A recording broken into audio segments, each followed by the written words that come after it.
بسم الله الرحمن الرحيم. Жақшы көрген аты менен чакыруу. Жақшы көрген аты менен чакыруу. Жаман көрген кличкасы менен эмес. Аю. Ит. Жосом, тоук.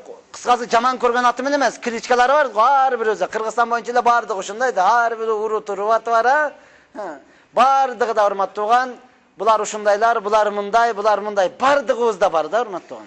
Кыргызстан боюнча эле кайсы жерге барсаң буларды мындай деп коет, буларды мындай деп коет, себебин чоң атасы мындай кылган, булардын мурда урусу мындай кылган, бардыгы. Ошол ат менен чакырбастан, балким жакшы көргөн аты менен чакыруу мусулманга болгон сүйүүнү, мусулманга болгон ынтымакты, мусулманга болгон жакшы көрүүнү алып келет.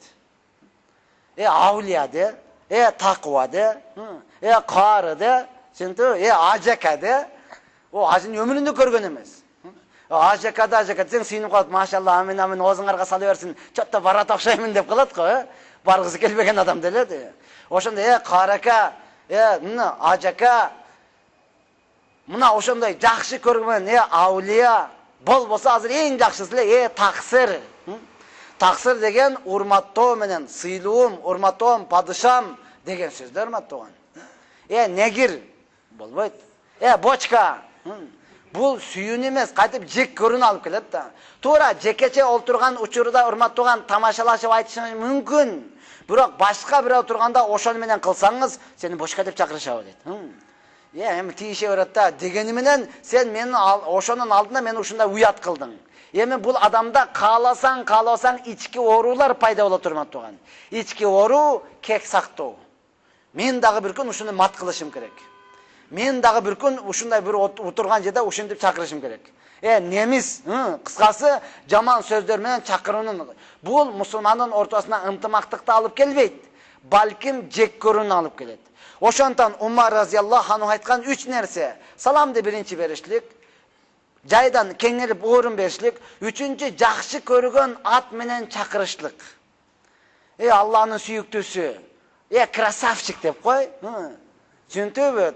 Капкара болсо дагы сүйүнүп калат да, бардыгын мени красавчик дейт өзү депчи, эч ким айтпаса деле. Мына ушундай жакшы көргөн ат менен чакырышлык. Атабыз айтып кеткен, жылуу сөз жыланды ийининен чыгарат депчи. Негизде айтып жүрөбүз, адам баласы кулагыдан, айбан баласы туягыдан семирет деп. Кулакка эле жакшы көз келе берет болсо, сөз келе берет болсо, не кылат? Маанай дагы ачыла берет. Настроение дагы көтөрүлө берет. Бербеген нерсесин бергиси деле келе берет да.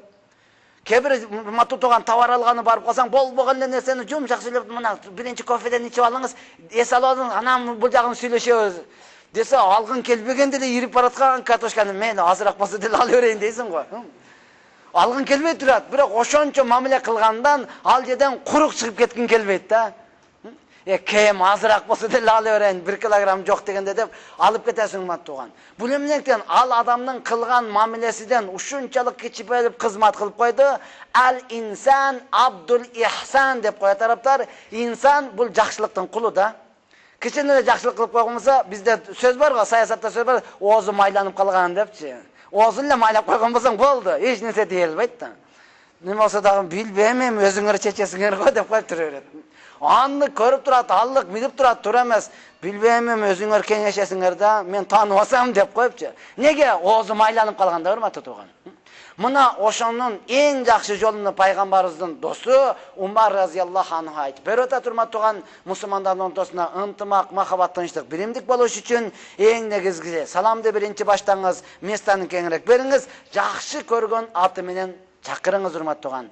Саткын, паландай жок урматтууган. Жаман сөз унчукпай турган адамды дагы не кыла берет? Козута берет. Мына ошондуктан эң жакшы сөздөр менен чакыра турган болсок, бардыгыбызга тынчтык керек. Тынчтык экен, ар кимиз ар жерден келдик азыр. Туурабы? Эртең менен чыккан болсо, хаята дүния деп коюп жөнөдүк, канча жерди кезип келдик да. Тынчтык экен, Кудайга шүгүр. Канча жерди келип, жумага жетишим керек, канча жерден келдик. Тынчтык болгондугу үчүн урматтууган. Бул нерсе бизге дагы керек, сизге дагы керек, жаныбарга дагы керек, кут кумускарага керек, бак, дарак, өсүмдүк, ааламда канча нерсе болгон болсо, ошонун бардыгына тынчтык керек. Мына ошондон урматтуу туугандар, муъмин мусулман бул улут уртуна карабастан, өңү түсүнө карабастан, тынчтыкты сактап туруп, Алланын өкүмүн аткарып, ибадат кылууга умтулуш керек.